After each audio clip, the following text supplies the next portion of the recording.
भारतीय प्रजासत्ताक, आमचा भारत देश, आमचा तिरंगा, आमचं संविधान हे सर्व चिरायू हो आणि शेवटच्या माणसाच्या जीवनामध्ये परिवर्तन होत राहो अशा पद्धतीची कामना आजच्या दिवसाच्या निमित्ताने करतो. खरं म्हणजे आज माननीय प्रधानमंत्री महोदयांनी सर्व पक्षांना अपील केली आहे, महिला आरक्षण विधेयकाला पाठिंबा देण्याची. त्यावर काही प्रतिक्रिया मी देखील बघितल्या, या फार सिलेक्टिव्ह प्रतिक्रिया आहेत. याचं कारण 2023 मध्ये संविधान संशोधन करून ज्यावेळी महिला विधेयकाला मान्यता दिली त्यावेळी 2 कंडिशन त्याच्यामध्ये टाकण्यात आलेल्या आहेत.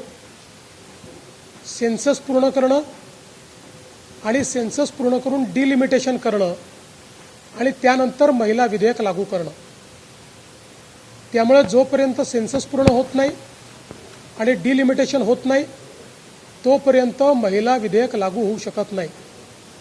मग सेन्ससला वेळ लागतो आहे हे बघितल्यानंतर मागच्या अधिवेशनामध्ये केंद्र सरकारने नवीन संविधान संशोधन आणलं होतं की ज्याच्यामध्ये नवीन सेन्सस होत नसेल तर जुना सेन्सस लागू करून ही प्रक्रिया पूर्ण करण्याच्या संदर्भात ते संविधान संशोधन होतं.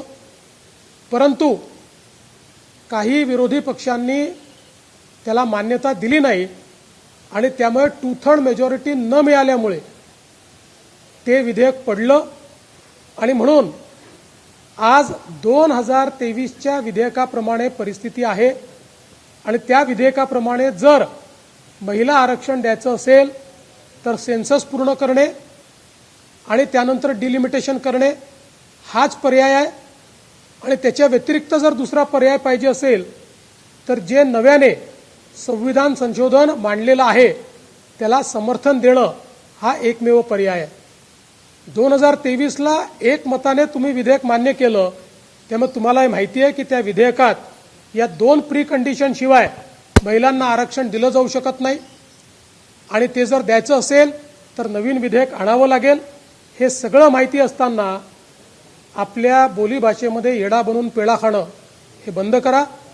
खरोखर महिला आरक्षण आणायचं असेल आणि महिला आरक्षणाला तुमचं समर्थन असेल तर संविधान संशोधनाला मान्यता द्या, 2/3 मेजॉरिटीने ते मंजूर करा.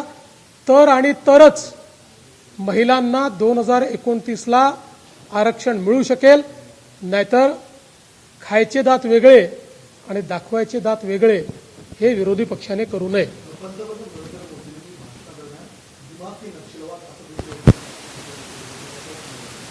मला असं वाटतं की अतिशय योग्य उल्लेख त्यांनी केलाय. बंदूक घेतलेला नक्षलवाद तर संपला, पण त्याहीपेक्षा खतरनाक असा दिमागी नक्षलवाद ज्या लोकांच्या डोक्यामध्ये अराजकता भरलेली आहे असा नक्षलवाद आपल्याला पाहायला मिळतोय. आणि दुर्दैवाने त्याचा एक नमुना आज काँग्रेसच्या कार्यक्रमातही पाहायला मिळाला.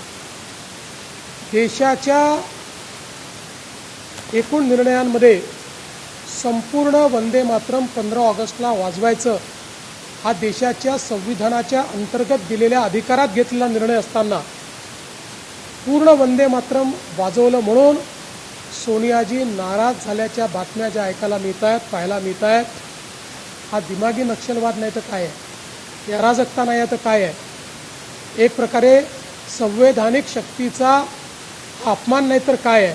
आणि म्हणूनच अशा प्रकारचे अनेक दिमागी नक्षलवाद आणि त्याचे नमुने आपल्याला पाहायला मिळत आहेत. त्याच्याशी आपल्याला लढावंच लागेल.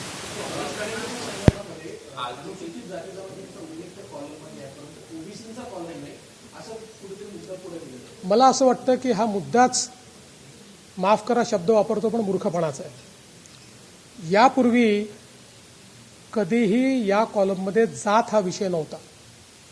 आता SC, ST आणि जात हा विषय त्याच्यामध्ये आहे.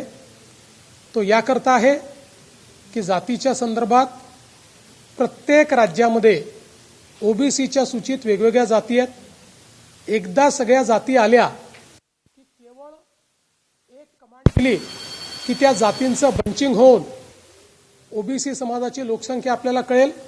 प्रत्येक जातीची लोकसंख्या आली की एका कमांडवर ओबीसीची लोकसंख्या आपल्या हातामध्ये येईल. त्यामुळे जातीगत जनगणना हा महत्त्वाचा मुद्दा होता. तो मुद्दा मंजूर झालाय. त्यातनं ओबीसीची जनगणना देखील मिळणार आहे. आणि म्हणून मला असं वाटतं की याचं स्वागत व्हायला हवं. खरं म्हणजे याची मागणी महाराष्ट्रामध्ये पहिल्यांदा छगन भुजबळ साहेबांनी केली होती आणि छगन भुजबळ साहेबांनी काल याचं स्वागत केलं. स्वातंत्र्य दिनाचा जो आज कार्यक्रम झाला लाल किल्ल्यावर, तिथे राहुल गांधी आज देखील अनुपस्थित असल्याचं म्हटलं. मल्लिकार्जुन खरगे हे देखील आज अनुपस्थित होते. मला असं वाटतं फार दुर्दैवी आहे. राहुल गांधी आणि मल्लिकार्जुन खरगे यांची दुश्मनी, यांची शत्रुता किंवा यांचा विरोध हा भारतीय जनता पक्षाला आहे. त्यांनी भारतीय जनता पक्षाला विरोध करावा, भारताला विरोध करू नये. हा पक्षाचा फंक्शन नाही, पक्षाचा हा कुठलाही सोहळा नाही. हा भारताचा सोहळा आहे. भारताच्या संविधानाने तयार केलेली जी इन्स्टिट्यूशन आहे त्या इन्स्टिट्यूशनच्या अंतर्गत संपूर्ण भारताची सार्वभौमता दाखवणारा तिरंगा झेंडा वर जातो, हा आपला सोहळा आहे. या सोहळ्याला दोन्ही विरोधी पक्षनेत्यांनी अनुपस्थित राहणं हे दुर्दैवी आहे.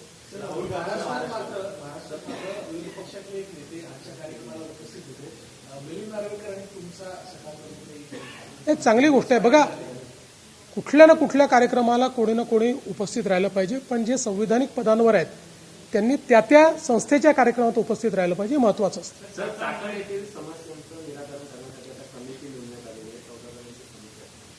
चाकणमध्ये असं लक्षात आलं की मुळात समस्या उत्पन्न होण्याचं कारण मल्टिपल अथॉरिटीज आहेत, त्यांचं कॉर्डिनेशन नसणं हे महत्वाचं कारण आहे. आणि म्हणून आता जिल्हाधिकाऱ्यांच्या अंतर्गत एक कॉर्डिनेशनची कमिटी केली आहे.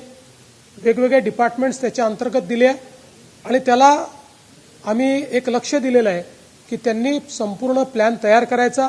रिसोर्सेस उपलब्ध आहेत, त्याचा वापर करून या ठिकाणी सगळं इन्फ्रास्ट्रक्चर डेफिसिट दूर करायचं आणि ज्या अपेक्षा उद्योजकांच्या आहेत त्या कमीत कमी वेळात पूर्ण करायच्या, याकरता ही कमिटी केली आहे.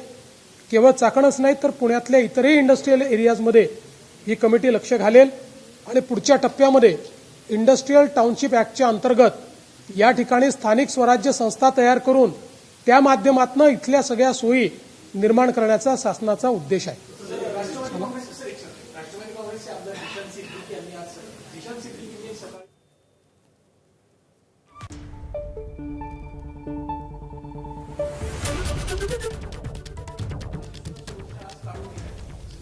कुठली सुरक्षा काढलेली नाही, त्यांना सुरक्षा दिलेली आहे.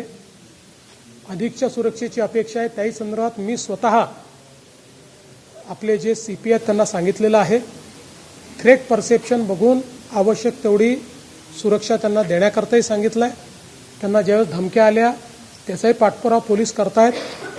मला असं वाटतं की पोलिसांचं कर्तव्यच आहे की कोणाच्याही जीवाला जर धोका असेल तर त्याच्या जीविताचं रक्षण झालं पाहिजे. त्यामुळे कुठल्याही परिस्थितीत याही बाबतीमध्ये मला असं वाटतं कुठलीही कमतरता येणार नाही.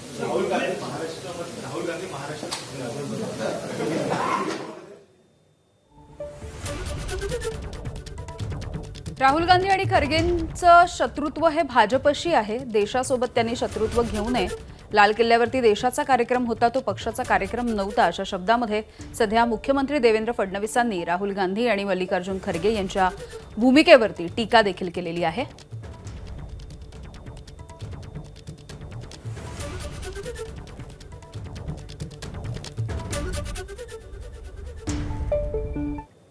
संपूर्ण वंदे मातरमला सोनिया गांधींचा विरोध आहे का, असा प्रश्न सध्या पडतोय. कारण काँग्रेस मुख्यालयामधल्या ध्वजारोहणाच्या वेळेला त्यांनी संपूर्ण वंदे मातरम वाजवण्यावरती आक्षेप घेतला होता.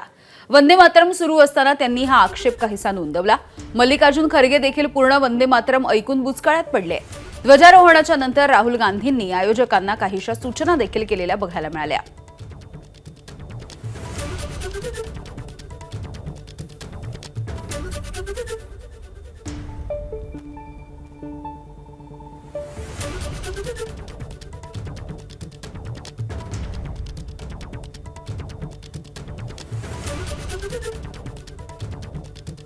तर काँग्रेस मुख्यालयामधील ध्वजारोहणाच्या वेळची ही दृश्य आपण बघतोय, ज्यावेळेला संपूर्ण वंदे मातरम वाजवला जात होता त्यावेळेला मल्लिकार्जुन खरगे यांनी आयोजकांना देखील बोलवलं.